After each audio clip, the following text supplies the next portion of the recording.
Assalamualaikum warahmatullahi wabarakatuh. Apa kabar guru-guru hebat senusantara? Alhamdulillah, kita bisa bersapa kembali di AHD Official Channel. Kali ini akan menayangkan refleksi terbimbing tugas modul 2.1.A.6 pembelajaran berdiferensiasi. Selamat menyaksikan. Pembelajaran berdiferensiasi adalah usaha untuk menyesuaikan proses pembelajaran di kelas untuk memenuhi kebutuhan belajar individu setiap murid. Apa yang semestinya diperhatikan dalam pembelajaran berdiferensiasi? Pertama, pembelajaran yang memperhatikan lingkungan belajar, yang memberikan stimulus murid untuk belajar. Kedua, tujuan pembelajaran yang didefinisikan secara jelas. Ketiga, penilaian berkelanjutan. Dan yang keempat, merespon kebutuhan belajar murid dan manajemen kelas yang efektif. Strategi diferensi yang dapat dilakukan guru dalam pembelajaran berdiferensiasi adalah diferensiasi konten, diferensiasi proses, dan diferensiasi produk. Diferensi konten sendiri adalah apa yang diajarkan guru pada murid dengan memperhatikan kategori kebutuhan belajar murid seperti kesiapan belajar, minat murid, dan profil belajar murid. Sedangkan diferensi proses ini sedikitnya mengandung materi apa yang akan dipelajari, bantuan apa yang akan kita berikan, siapa yang membutuhkan bantuan, dan seberapa banyak bantuan yang akan kita berikan kepada murid. Untuk diferensi produk adalah tagihan apa yang akan dikerjakan murid, yang akan ditunjukkan murid.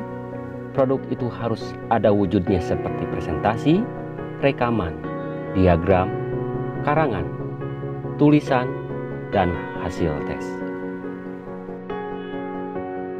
Langkah apa yang harus dilakukan dalam pembelajaran berdiferensiasi adalah memetakan kebutuhan belajar murid, seperti kesiapan murid, minat murid, dan profil murid.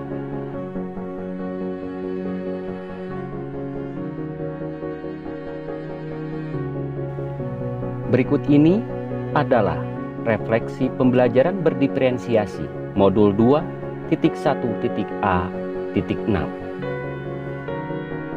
Pertanyaan pertama, dari apa yang sudah Anda pelajari, materi apa yang menurut Anda dapat menjadi solusi bagi permasalahan yang terkait dengan pembelajaran di kelas Anda?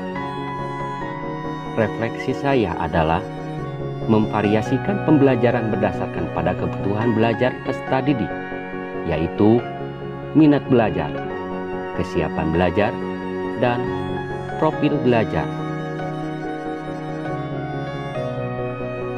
Pertanyaan kedua, apa yang menurut Anda sulit untuk diterapkan?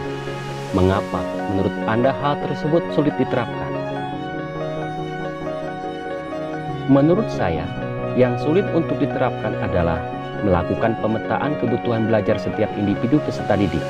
Jadi, dalam pemilihan kegiatan pembelajaran pada tahap diferensiasi proses, saya harus benar-benar mengenali bagaimana kebutuhan belajar peserta didik.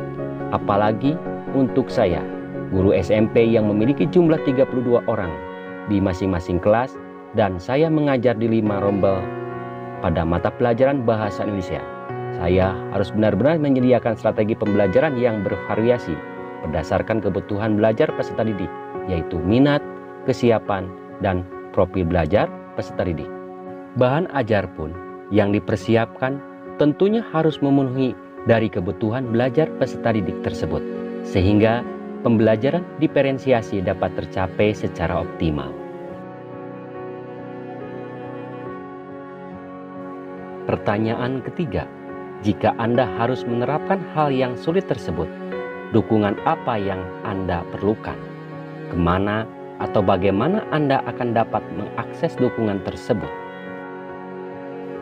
Dukungan awal untuk saya agar benar-benar mengetahui bagaimana pemetaan kebutuhan anak dan gaya belajar adalah dari guru bimbingan konseling dan wali kelas untuk membantu saya melakukan survei di awal tahun pembelajaran.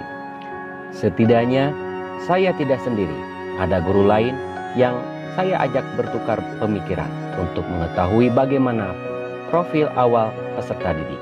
Kemudian dukungan lain adalah keterlibatan guru mata pelajaran serumpun untuk berbagi pengalaman baik mengajarnya di dalam kelas maupun di luar kelas. Selain itu juga, dalam kondisi pandemi COVID-19 ini, pembelajaran banyak dilakukan di rumah, sehingga keberhasilan pembelajaran diperlukan keterlibatan orang tua peserta didik untuk mengarahkan anaknya belajar ketika di rumah. Dan pertanyaan terakhir, jika Anda menghadapi sebuah situasi di mana kebutuhan belajar siswa Anda tidak dapat diakomodasi oleh pembelajaran berdiferensiasi, beranikah Anda mengambil risiko untuk memodifikasi pembelajaran Anda? Meskipun hal tersebut mungkin tidak umum atau tidak sesuai dengan sistem yang ada. Jelaskan pendapat Anda dengan alasannya.